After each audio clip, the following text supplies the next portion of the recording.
গোটা চৈত্র মাস ধরে কঠোর নিয়ম পালন করে চড়ক পুজো উপলক্ষে শিবকালী সেজে ঘুরে অর্থ সংগ্রহ করেন গাজনের সন্ন্যাস নেওয়া শিল্পীরা।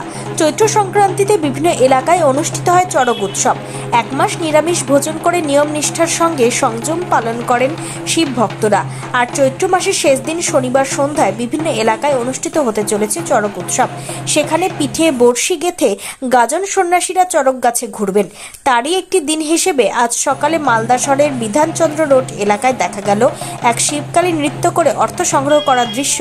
দেখুন কেমন নাচে শিব ও কালী। চড়ক পুজো কবে আছে এটা এবছর? সোমবার আছে না? মানে তোমরা কোন হিসেবে মন্দিরে? বলছি প্রতিবেশী মাঠ জয়ডাঙ্গি। কোথায় এটা? উত্তর বালুচর। উত্তর বালুচর। এই যে তোমরা যে কালী এবং যে শিব যে সাজছো, যেটা কতদিন থেকে করছো? 15 দিন ধরে। এটা কি করতেই হয়? অনেকে তো হনুমান সাজছি। সব করতে হয়, সব 36 কোটি দেবতা নিয়ে পূজা হয়। আচ্ছা, তারপরে এবার সেটা তোমার কী করো? লাস্ট কী হয়? লাস্টের দিন আমাদের গাছ বাঁধে যায়, গাছটা হয়, গাছে দিয়ে পূজা হয়ে যায়, বংশীর খেলা হয়। কত দূর দিয়ে যাও তোমরা? অনেক দূর যাই। মানে কেমন কালেকশনটা কেমন হয় দিনে? আমার যেটা খাওয়া দাওয়া ব্যাপার আছে কিনা যেমন লোকজন তেমন কালেকশন হয়। এই সাজাটা খুব কষ্ট, নিজে কাজ থেকে নিজেরা হয় না কেউ সাজিয়ে দেয়? কবে পর্যন্ত করবে এটা?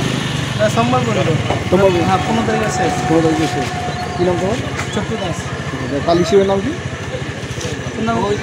অভিজিৎ সরকার, নাম শিবা।